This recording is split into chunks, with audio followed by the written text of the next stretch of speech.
Happy Friday. I'm Lashana Guy, and this is Good News Only, where we celebrate the stories that inspire and uplift us all. Every weekday at 10:30 a.m., we are recapping the good news only. The feel-good headlines, the community and local wins that bring a little more light to your day. And I want to hear from you too. So if something good is happening in your world, a community success, a personal victory, a birthday, or just something that made you smile, send me an email to news25@wek.com and be sure to put Hey Shauna, that's SHAUNA, in the subject line so I know it's for me. I would love to share your good news right here on the show. Today's show is full of smiles, as always. You know what kills me is that when I do that whole intro thing, sometimes in my head, I'm like, am I spelling my name right? It's crazy. You would think, I mean, it's been my name all my life. You would think that would not be an issue, but when it's something you have to say and spell over and over again, my mind, I think my ADHD flares up and my mind wanders because I know the script, right, essentially. And so then my mind starts to wander, and then I come back to myself, if that makes sense, in the middle, like probably around you, in the UNA. And then I forget my place in my mind. I'm like, where am I? What did I do? Anyway, happy Friday. Welcome back. I'm so glad it is the weekend. Again, no plans for the weekend, which does not bother me. It is gloomy out today. I think it's going to be gloomy tomorrow. Either way, it's going to be cold. So I'm going to stay inside. How about you? Let me know what your plans are for the weekend. Do you do something every weekend? Like, is there one thing that you do every weekend that's happening in town or a special place that you go, especially in the winter? Let me know. Send me that email to news25@wek.com and make sure you put Hey Shauna in the subject line. And yeah, oh, well, no, I am doing something this weekend. I don't know why I just said that. I guess I'm so used to doing nothing. It's my birthday tomorrow. So I'm going to go to dinner for my birthday tomorrow, which is fine. Or, I mean, it's not like it's bad. I'm happy to get out the house and go to dinner for my birthday. Usually I do try to do something big, right? Like something meaningful, even if it's a trip. Matter of fact, what popped up in my memories today on Facebook is 6 years ago, my sister, for my birthday, she surprised me with a trip to Jamaica. That was a great birthday. So an example of some of the stuff that I do on my birthday, try to do some sort of something creative for my birthday. And I also, like I said before, I reflect on my year and what I want moving forward in the coming year. I set some sort of goals. This year, I don't know if I'll set any big, meaningful goals to accomplish. I did that, well, last year I wrecked my brain trying to figure out, okay, what do you want to do next? Like, what are we doing? And I set those goals, and I didn't accomplish them, but I accomplished them in a crazy, crazy way. Like this wasn't on the list, and I'm here. So I think maybe I won't set any like real heavy goals. I think I'm going to stick with stuff like, I want this year to be more intentional about listening to myself, like to my body, and setting myself up for peace and not anxiety in my daily planning of my life. And so that way I will, be less prone to being flustered or anxious. And then I want to be intentional about my thoughts, right? I want to think about, really be mindful of what I'm thinking and how it's making me feel.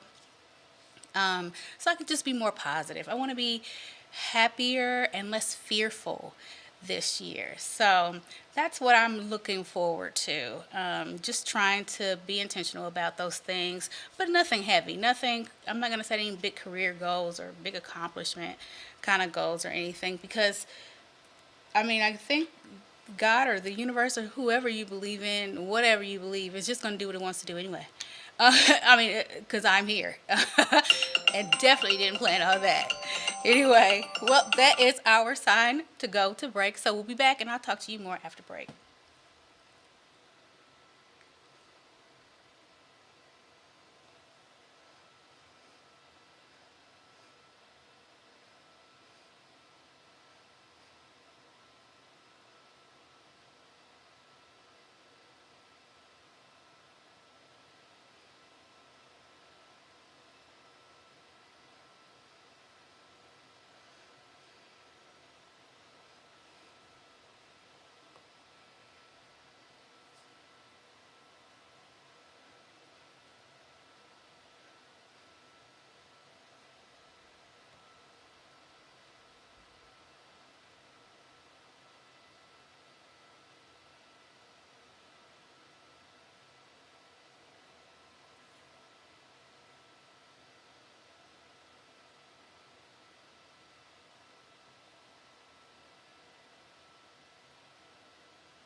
Welcome back. So let's start the show with some new life, shall we? New year, new life. OSF St. Francis Medical Center welcomed its first baby of 2026. Look at that look at those cheeks. Oh my goodness. So he's born just after midnight. Baby boy Emmett was born at 1:29 a.m. to parents Levi and Sydney from LaRose. Emmett weighed in at 10 pounds. Now, 10 pounds, 9.8 ounces, and measured 19 inches long. Later that morning, baby boy Atlas was born at 7:18 a.m. to parents Gracie and Braden from Monito. Atlas weighed 7 pounds, 7.2 ounces, and measured 19 inches as well. Two additional baby boys were also born later in the morning, with another baby girl expected. OSF St. Francis congratulated all the families and said they were honored to start the new year with new life. 10 pounds. Wow. 10 pounds and 9.8 ounces. Ooh, nope. So while some families welcome brand new beginnings, others were celebrating something that's been years in the making. Everybody's going crazy about Stranger Things. I think I watched like one episode, part of it, tried to, at when it first, like during the first season, and my schedule was so chaotic then that I just remember falling asleep partway through it and never having time to go back to it. But my daughter has since started watching it. She loves it. But then it just seems like as time has gone on, there's been like a Stranger Things craze. So kids on bikes aren't unusual in Germantown Hills, but this ride had an upside down twist. Families gathered for Stranger Things themed, that's a tongue twister, Stranger Things themed bike ride through the neighborhood. About a dozen children were led by a super fan organizer dressed for the occasion. The ride coincided with the show's final episode airing on Netflix. Organizer Hillary Wason, I'm sorry, said she was inspired by viral bike bus videos on TikTok. She said the goal was to celebrate the show and to get the kids off the screens and outside together. Netflix reports Stranger Things has more than 1.2 billion views across all 5 seasons, so it must definitely be popular. I have got to see if I can try to get back into it.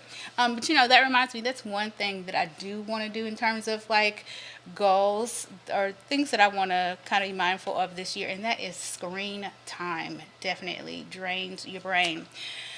So, from bikes on the street to dreams in the sky, one flight school is helping students soar. I loved this. I thought this was the sweetest or the neatest story. So this is the first black-owned flight school. I just thought it was so cool. At an airfield in Lawrenceville, Georgia, students they train daily to take control of aircrafts. And so the Lookup Flight Academy works to expand access to aviation careers. Students, so this student here, her name is Urin, and sorry, that's her name. The way it comes out, I'm always like, what? But that's her name. Urin Booth, and she began her journey as a flight attendant before pursuing a pilot's license. She says black women made up less than 1% of professional pilots, and she would love to change that. Founder Michael Ojo created the academy, and that's him stepping on the plane there. That's him. So he created the academy, and he said he did it to expose students to careers many never knew existed. We'll be back after the break.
Welcome back. So, a community in California is finding a way to heal. So, let me show you that. Look at this, it's so pretty.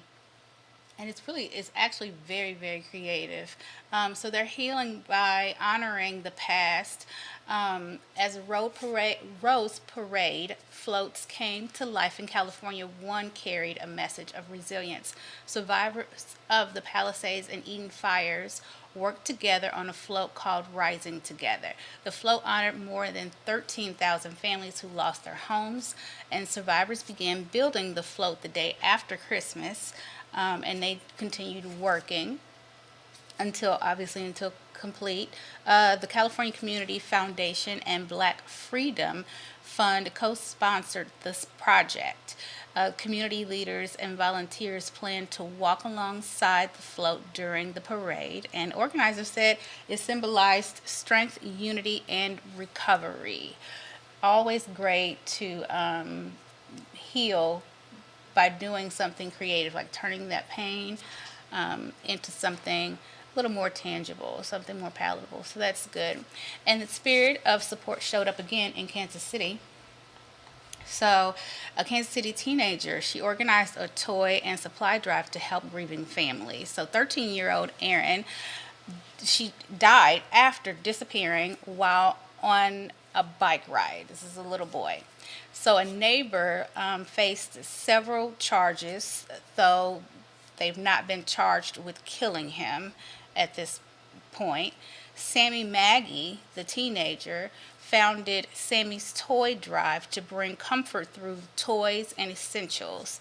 She was moved after seeing Aaron's parents and his two younger sisters on TV, and donations included toys, toiletries, snacks, household goods, and cards. Maggie began her work at age 15 following the Robb Elementary School tragedy in Uvlad. She planned to meet the family at Aaron's celebration of life. She said she just wanted to make sure that his sisters got something for Christmas. People grieving during the holiday season, when you're grieving, period, that takes precedence over everything. Like it's grief takes over, right? It takes control. But she saw the sisters, the family, and was just moved by the story and wanted to do something to brighten their day. And you can tell look at her history, and the reason she even started this foundation. She's one of those people who's probably gifted with a heart for lament and grieving. Like she's probably very got some sort of healing, just in her spirit, where she can comfort and sense people's emotions, especially when it comes to sorrow, and knows how to soothe that. You can tell that she's a very compassionate girl, and to be so young, just love that she is as thoughtful as she is to start a whole foundation. It wasn't just a one-time thing. So blessings to the family, and that is tragic thing. But this is what this show is about, just talking about, in life we can't avoid the bad news, right? But we can always pull something, some light into the darkness in every situation, I believe. So that was the bad news. That is bad news for that family and for that baby. But the good news is we are always taken care of. Someone is thinking of us. Someone loves us. So kudos to her. More after the break.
Welcome back. Sometimes healing comes from the most unexpected places. This is a story that's a little lighter of a note. So, a message sent during World War II finally reached a family in Washington state. So, the message was found inside a bottle tied to a tree in British Columbia. The bottle belonged to Carl Larson, who helped build the Alcan Highway in 1943. A surveying crew discovered the bottle more than 80 years later. Inside was Larson's name, address, and a request for someone to write him. Online research connected the notes, the note to his grandson Tom Larson, and Tom opened the bottle and saw his grandfather's handwriting for the first time. It's a family mystery that is finally solved. A message, what I keep in my mind, I don't know why, because it's just how my ADHD brain works, I guess. But every time I think about this story, read the story, watch the story, all I hear is Christina Aguilera singing Genie in a Bottle. And it will not get out of my head. It's crazy. But I think this is a great story. Stuff, just time. You just never, ever, ever know what you do will affect tomorrow, because it's really brought this man quite a bit of joy. He is so excited. Now, I don't know if I would have trusted opening that bottle. Okay, I don't know what he could be possibly breathing in after 80 years. But I think that's so cool for him to be able to open that and connect with his grandfather after 80 years. It's just extraordinary. But he was so excited, so proud of it. And he was saying in here that he feels like this has inspired him to do something similar so that he can connect with his future grandchildren, family members down the road, long after he is gone. So you never know what you do or how what you do will impact, inspire, encourage, and enlighten. Interesting tree. That is an interesting tree. That's an interesting tree. I wonder, I didn't notice that before. What does that have to do with the story? But so great job. Congratulations to him. Oh, he was handsome. Did you see that? He was handsome. Congratulations to him. I love it. I love to hear it. Well, we are about to go to break, but when we come back from the break, we will speak a little bit about what is to come next week. For next week's show, what you can look forward to there, of reunions, couple of reunions in the making for next week's show. A father and son also did some research online and found each other after a lifetime. So we'll talk about that on Monday. And we are going to talk more about New Year's Day right after the break.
Welcome back. So, as I said, next week, on next week's show, we're going to be talking about a surprise reunion between a father and a son that has been a lifetime in the making.